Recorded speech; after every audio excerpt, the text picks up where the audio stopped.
Good afternoon students. इस video के माध्यम से हम लोग इंग्लिश के कोर्टेसी, मैनर्स, एटिक्वेटी मतलब शिष्टाचार कैसे व्यक्त किया जाता है, कैसे आप शिष्ट कहे जाएंगे, इसके विषय में जानकारी प्राप्त करें।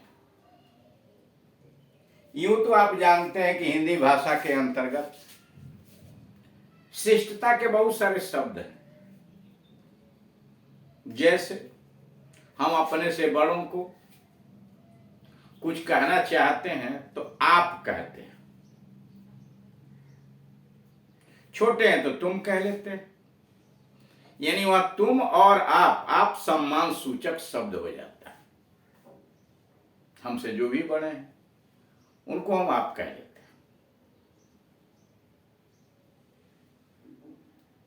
उसी प्रकार से मैं के जगह पर हम कहते हैं, लेकिन उसी के साथ आपने यह भी देखा होगा कि बहुत सारे महान पुरुषों को या बड़े लोगों को संबोधित करने के लिए वे का प्रयोग कर दिया जाता है। जैसे महात्मा गांधी महान नेता थे, और आगे जब कहते हैं आप सर्वनाम, तो वे सन्यासी जीवन व्यतीत करते थे, वह नहीं कहते हैं। यानी थर्ड पर्सन में भी वह की जगह पर वे कहा जाता है। ऐसा इसलिए कि हम हिंदी के माध्यम से उनको सम्मान प्रकट करना चाहते हैं और सम्मान प्रकट करके बोलते हैं, तब हमें शिष्ट माना जाता है। आप, वे ऐसे शब्दों का जब हम प्रयोग करते हैं, मैं में थोड़ा सा ईगो झलकता है तो हम कहते हैं। मैं कहता हूं कम बोला जाता, हम कहते हैं। लेकिन इंग्लिश में इस तरह की कोई व्यवस्था नहीं। आप, वे, हम, मैं के जगह पर हम, ऐसा यूज करने का कोई तरीका नहीं है। इसीलिए ऐसा माना जाता है कि अंग्रेजी जो है विदेशी भाषा है और रूखी है, अशिष्ट है। इसमें शिष्टता का अभाव है। किसी को यू कह लीजिए, बड़ा व्यक्ति हो छोटा व्यक्ति हो, किसी को यू से संबोधित कर लिया जाता है। पुत्र पिता से बात करता है तभी यू करके कहता है, बड़े अधिकारी तभी यू करके कहता है। तो देखने सुनने में तो बड़ा अजीब लगता है, लेकिन चूंकि यह उस भाषा के अंतर्गत व्यवहार में आ चुका है, वहां के लोगों को यह बुरा नहीं लगता है। ऐसा नहीं कि वहां आप किसी बड़े आदमी को छोटा लड़के ने यू कह दिया तो बुरा मानेगा। हमारे यहां तो तुम कह दीजिए तो अशिष्ट माना जाएगा, बुरा माना जाएगा, क्योंकि वो प्रचलन में है। सबके लिए यू का प्रयोग होता है। लेकिन अगर यह मान लेना कि पूर्ण रूप से अंग्रेजी अशिष्ट भाषा है, ऐसा नहीं है। शिष्टाचार के बहुत सारे नमूने हैं जिनके माध्यम से हम शिष्टता व्यक्त करते हैं। जैसे उन्हीं से संबंधित यहाँ कुछ बातें आपके सामने दी गई है कि कैसे हम शिष्टाचार व्यक्त करें, शिष्टाचार के वह कौन से शब्द हैं, कौन से वाक्य हैं, कैसे हम प्रयोग करके अपने आप को सभ्य बना सकते हैं। और अगर इन शब्दों का आप प्रयोग नहीं करते हैं तो कोई भी अंग्रेज यह समझ लेगा कि यह विदेशी है और इसे इंग्लिश भाषा का पूर्ण रूप से ज्ञान नहीं है, इसलिए ऐसा बोल रहा है। लेकिन अगर इन शब्दों का हम प्रयोग करते हैं जगह जगह तो हम सभ्य माने जाते हैं और इंग्लिश भाषा के अंतर्गत यह माना जाता है कि हमारा कमांड है, उसके ऊपर अधिकार है। जैसे अब मुख्य टॉपिक पर है क्या? कोर्टेसी, मैनर्स अथवा एटिक्वेटी इन इंग्लिश। अंग्रेजी में शिष्टाचार कैसे व्यक्त किया जाता है, कौन कौन से शब्द होते हैं। शिष्टाचार से संबंधित अंग्रेजी भाषा के कुछ महत्वपूर्ण, बड़े महत्वपूर्ण शब्द यहां दिए गए हैं। जैसे प्लीज है, अब प्लीज से ही मिलता जुलता काइंडली भी है, कृपया। थैंक्स, धन्यवाद ज्ञापन करने के लिए।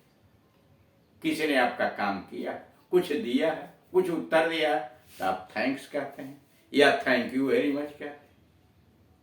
चुप लगा जाएंगे तो सब कह लेंगे वेलकम अथवा यू आर वेलकम। वेलकम शब्द अथवा यू आर वेलकम शब्द का जो प्रयोग किया जाता है वह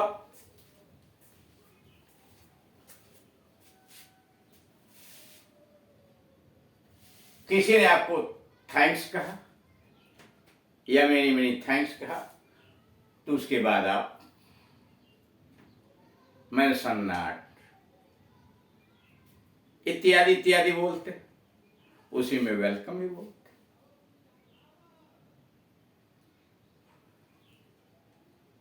काइंडली बताया गया कि प्लीज से मिलता जुलता है।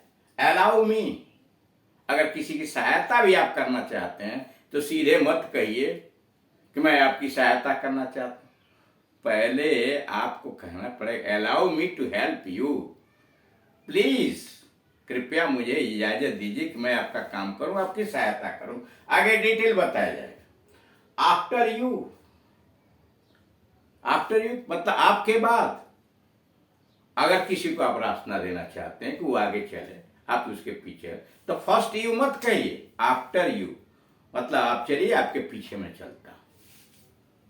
सारी छोटी छोटी बातों के लिए सारी बोला जाता है, छोटी छोटी चीजों के लिए, छोटी छोटी गलती के लिए भी सारी बोल दीजिए। एक्सक्यूज मी, मुझे क्षमा करें, छोटी भी गलती हो बड़ी भी गलती, एक्सक्यूज मी।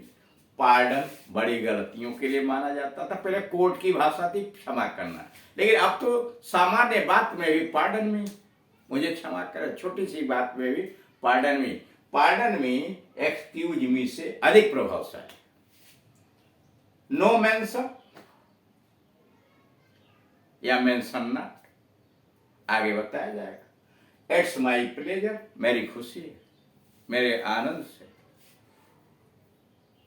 अब आइए नंबर 1 पर। मान लीजिए हिंदी में किसी से हम कोई सामान मांगना चाहते तो क्या कहते हैं, जरा अपना पेन देना, जरा अपना पेन देना, अथवा एक गिलास पानी देना, एक गिलास पानी देना। क्या वजह है, टाइम पूछना चाहते हैं, अथवा उत्तर देना चाहते हैं। कोई कहता है कि दूध पी लो, कहता है हाँ पी लूंगा। आपको असभ्य माना जाएगा यदि आप इस तरह की हिंदी का अंग्रेजी इस प्रकार करते हैं। हिंदी में तो बोल जाते हैं आप, जरा अपनी कलम देना, एक गिलास दूध देना आदि आदि, लेकिन इंग्लिश में अगर हूबहू ऐसे ही आपने बोल दिया तो आपको आदमी असभ्य मानेगा, समझ जाएगा कि इसे शिष्टता के नियमों का पता नहीं है, कैसे बोला जाता है, कैसे शिष्ट शब्दों का प्रयोग किया जाता है, ये नहीं जानता। जैसे मान लीजिए आपने कह दिया गिव मी योर पेन, कृपया अपनी कलम दो, तो यहां प्लीज आपने नहीं लगाया, सीधे लिख दिया गिव मी योर पेन, आपको अशिष्ट मान लिया जाए। Give me a glass of water, आप एहसान तो कर नहीं रहे हैं, आप किसी से काम कराना चाहते हैं, और काम कराना चाहते हैं तो कुछ तो उसको सम्मान दीजिए। व्हाट इज द टाइम, समय क्या है।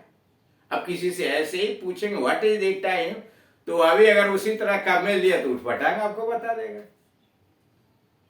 काम कराना चाहते हैं तो सम्मान भी प्रकट कीजिए।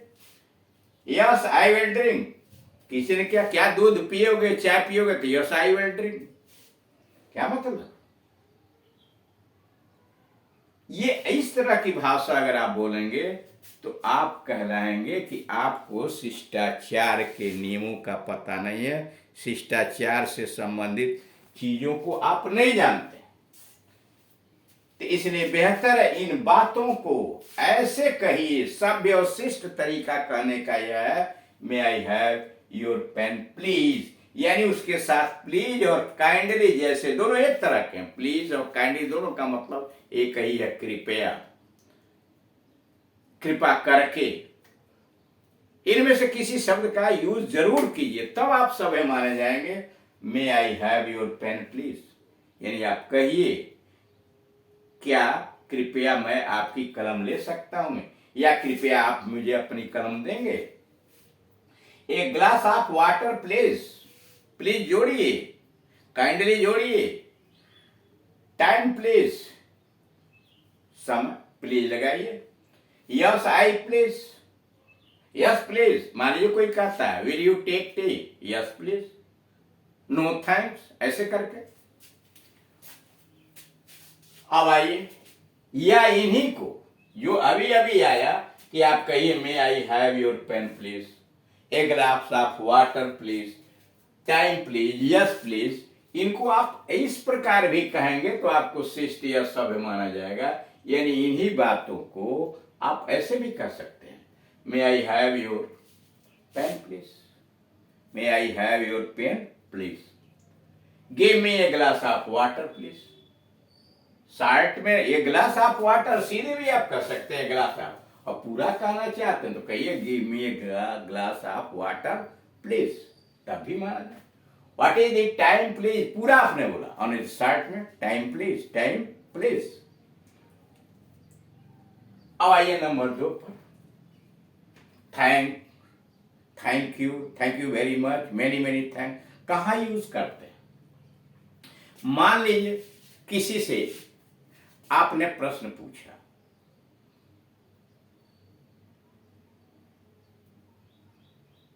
अथवा आपसे किसी ने प्रश्न पूछा और आपने उसका जवाब दिया।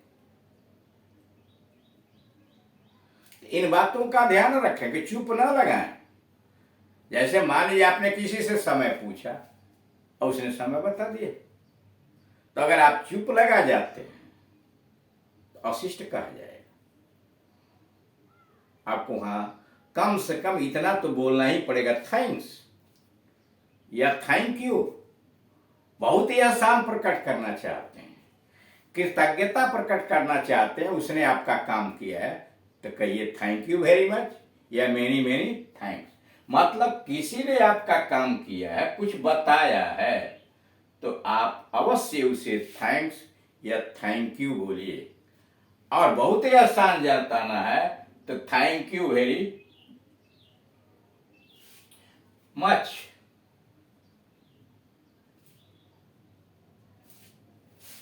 या थैंक यू वेरी मच आगे भी लिखा, आप थैंक यू से भी काम चला लेंगे। इतना भी अगर बोल दिया थैंक यू तभी काम चल जाएगा। आगे थैंक यू वेरी मच लिखा होगा, यानी कम से कम थैंक्स कहिए या थैंक यू। अधिक ही आसान प्रकट करना हो तो बोलिए many many thanks to you, अथवा थैंक यू वेरी मच। आप मान लीजिए आप खाने बैठे, परोसने वाला आपसे कह रहा कुछ और लीजिए, आप नहीं लेना चाहते, तेजी मत आप कह के निकल जाते हैं कि अब और मैं नहीं लूंगा। अंग्रेजी में बोल देंगे अगर, I don't want to take more, मैं और लेना नहीं चाहती। ये सब अशिष्ट भाषा हो जाएगी। ऐसा कहने की जरूरत अंग्रेजी में नहीं है कि मैं और नहीं लूंगा, आई डोंट टेक मोर। आप नहीं लेना चाहते हैं तो सीधे कहिए नो थैंक्स, नो थैंक्स। यानी वहां आई डोंट, केवल नो थैंक्स कहिए। यह मत कहिए कि मैं और लेना नहीं चाहता, I don't want to take more. अगर ऐसा आप कहते हैं तो इसका मतलब माना जाएगा कि आप शिष्टता के नियमों को नहीं जानते हैं, अशिष्ट तरीके से बोल रहे हैं। तो इसमें आपने यह देखा कि अंग्रेजी रूखी भाषा नहीं है, ये कुछ महत्वपूर्ण छोटे छोटे शब्द या फ्रेजेज हैं शिष्टता प्रकट करने वाले, जिनको अगर जानते हैं कि कहाँ और कैसे प्रयोग किया जाए तो निश्चित रूप से आप शिष्ट कहलाएंगे और अंग्रेजी भाषा के अंतर्गत आप किसी को भी अपनी तरफ आकर्षित कर लेंगे। तो इसलिए आवश्यक है कि इन शिष्टाचार के शब्दों को आप जानें और तब इसे बार बार रटें, इनको समझने का प्रयास करें, बोलें और प्रैक्टिस में लाएं। सबसे जरूरी यह है कि प्रयास करके आप उसे प्रैक्टिस में लाइए। अब बाकी जो चीजें हैं इसमें जो बची हुई हैं 2 के बाद वेलकम अगले वीडियोस के अंतर्गत आपको सिखलाए जाएंगे। आशा करते हैं कि आप इसके साथ साथ जो भी वीडियो जा रहे हैं उसको सुनिए, उसे समझने का प्रयास कीजिए, बार बार देखिए और तब उसे आप दिमाग में मनन कीजिए, लिख लीजिए और तब आप बोलने का प्रयास कीजिए। अकेले बोलने का प्रयास कीजिए, फिर मित्रों, भाई बहन जो भी उपलब्ध हो उसके साथ इन चीजों का प्रयोग कीजिए। धीरे धीरे अभ्यास के द्वारा आप कुशल हो जाएंगे। Thank you.